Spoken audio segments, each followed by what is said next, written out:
തമ്പാനൂരിനെ സംബന്ധിച്ച് പറയുകയാണെങ്കിൽ ഉച്ച സമയത്ത് തിരക്ക് കുറയുന്ന ഒരു സമയമാണ്. പക്ഷേ ഇപ്പോൾ ഈ ദൃശ്യങ്ങൾ നോക്കിക്കഴിഞ്ഞാൽ കാണാം ആളുകൾ ഇങ്ങനെ വന്ന് ഒഴുകി എത്തുന്ന കാഴ്ചകളാണ് കാണുന്നത്. റെയിൽവേ സ്റ്റേഷനും ബസ് സ്റ്റാൻഡും ഒക്കെ തൊട്ടടുത്തടുത്താണ്, അപ്പുറം ഇപ്പുറമാണ്. അതുകൊണ്ട് തന്നെ ആൾക്കാർ നേരത്തെ ഇവിടേക്ക് എത്തി സ്ഥലം പിടിച്ചിട്ടുണ്ട്. അവരുടെ സാധനങ്ങളെല്ലാം കൊണ്ട് ഇവിടെ വന്ന് വെച്ചിരിക്കുന്നു.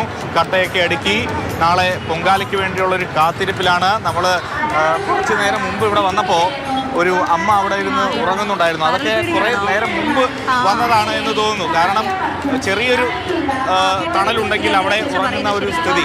ഒപ്പം തന്നെ മാതൃഭൂമി ന്യൂസും സജ്ജമാണ്. കാരണം നാളെ നമ്മൾ ഇവിടെ നിന്ന് ലൈവൊക്കെ എടുക്കുന്നതിന് വേണ്ടി നമ്മുടെ DSNG ഒക്കെ ഇവിടെ കൊണ്ടുവന്ന് ഇട്ടിട്ടുണ്ട്. ഇതാ ഒരു അമ്മ ഇരുന്ന് ഉറങ്ങുന്നു.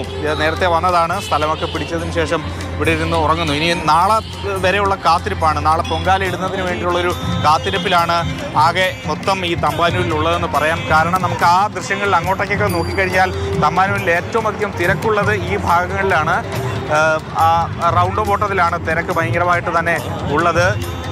ചൂടും മറ്റ് പ്രശ്നങ്ങളും ഒക്കെ ഉണ്ടെങ്കിലും ആളുകളൊക്കെ നേരത്തെ എത്തി ഇങ്ങനെ സ്ഥലം പിടിക്കുന്ന. നേരത്തെ എത്തിയോ? പൊങ്കാലയ്ക്ക് എത്തിയോ? എവിടുന്നാ വരുന്നത്? കൊല്ലത്ത് എവിടെ? കൊല്ലം മുണ്ടയ്ക്കലെന്ന് വരുന്നത്. എല്ലാ വർഷവും വരാറുണ്ടോ? ഇവിടെയാണോ വരുന്നത്? ഞാൻ ആദ്യമായിട്ടാണ് വരുന്നത്. പിന്നെ ചേച്ചിയൊക്കെ എല്ലാ വർഷവും വരാറുണ്ട്. എല്ലാ വർഷവും എത്താറുണ്ട്? 2 വർഷം കൊണ്ട് വരുന്നില്ല, ഈ വർഷം വന്നോണ്ടിരിക്കുന്നത്.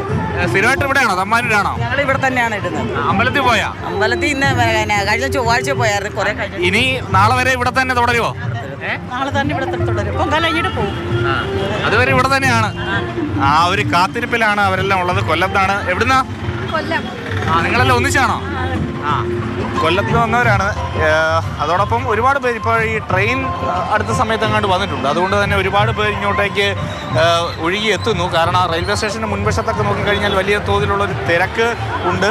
റൗണ്ട് ബോട്ടത്തിൻ്റെ ആ ഭാഗത്ത് നോക്കിക്കഴിഞ്ഞാലും അമ്മമാരുണ്ട്. കച്ചവടം തകൃതിയായി നടക്കുന്നു. അങ്ങനെ ഒരു ഉത്സവ അന്തരീക്ഷത്തിലേക്ക് യഥാർത്ഥത്തിൽ തിരുവനന്തപുരത്തിൻ്റെ തമ്പാനൂർ മാറിക്കഴിഞ്ഞുവെന്ന് തന്നെ പറയാം. പൂജ തീർച്ചയായിട്ടും സ്റ്റെഫിന് അങ്ങനെയാണ്. കാരണം നഗരത്തിലെ എല്ലാ പ്രദേശങ്ങളിലും അല്ലേ തിങ്ങി തെറിഞ്ഞു. ഇപ്പൊ പറഞ്ഞ പോലെ ഒരുപാട് ആൾക്കാർ ചേർന്ന് വരുന്നവരുണ്ട്, ഒറ്റയ്ക്ക് വരുന്നവരായിട്ടുണ്ട്. അങ്ങനെയാണ് ഓരോരുത്തരും പല ഗ്രൂപ്പുകളായിട്ടാണ് ഇവരെ എല്ലാവരും തലസ്ഥാനത്തേക്ക് വരുന്നത്. കാരണം ഒരാൾ പറഞ്ഞു കേട്ട് അടുത്ത ആൾക്കും ആഗ്രഹമുണ്ടാകുന്നു. അങ്ങനെ അതൊരു വലിയ ഗ്രൂപ്പായി മാറുന്നു. ആ ഗ്രൂപ്പ് പൊങ്കാല ഇടാനായിട്ട് വരും. നമുക്ക് ചുറ്റും കാണാൻ സാധിക്കും എത്രയോ ആളുകളാണ് ഈ ക്യൂവിൽ നിൽക്കുന്നത്. നമുക്ക് അവരുടെ പ്രതികരണങ്ങൾ കൂടി ചോദിച്ചു നോക്കാം. അപ്പോൾ എല്ലാവർക്കും ഓരോ ഇതും പറയാനുണ്ട്. അതെ, ഓരോ കഥകളായിരിക്കും.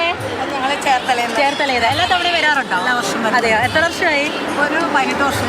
അത്രയുണ്ട്. എല്ലാവരും ഒരുമിച്ചാണോ? അതെയോ? അമ്മ എത്ര വർഷമായി?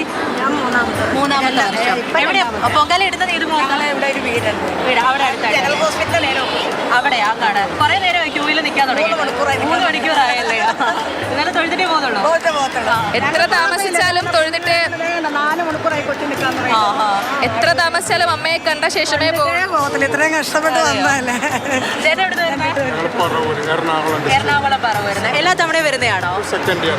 രണ്ടാമത്തെ വർഷമാണല്ലേ? അത് ശരി. ഇത്രയും മണിക്കൂറായിട്ട് ക്യൂവിൽ നിൽക്കുക. അതെയോ? അടുത്തായിട്ടാണോ? ക്ഷേത്രത്തിന്റെ മുറ്റത്താണോ അതോ മറ്റിടത്താണോ? അത് ശരി. അങ്ങനെ പലയിടങ്ങളിലാണ്, ദൂരെയുള്ള സ്ഥലങ്ങളിൽ പോലും പൊങ്കാല ഇടുന്നവരെല്ലാവരും അമ്മയെ കണ്ട് അനുഗ്രഹം വാങ്ങിച്ചതിന് ശേഷം മാത്രമേ അവര് പൊങ്കാല ഇടുന്ന അവരുടെ ആ ഒരു പ്രദേശത്തായാലും പോകുകയുള്ളൂ. നാളെ രാവിലെയും ഈ ഒരു കാഴ്ചയായിരിക്കും. തീർച്ചയായിട്ടും പൂജ. കുഞ്ഞു കുട്ടികളടക്കമാണ് ഈ ക്യൂവിൽ നിൽക്കുന്നത് എന്നുള്ളതാണ് നമ്മളെ അത്ഭുതപ്പെടുന്നത്. അത്രയേറെ ക്ഷമയോടെയാണ് അവർ ദേവീ സന്നിധിയിൽ എത്തിയിരിക്കുന്നത്.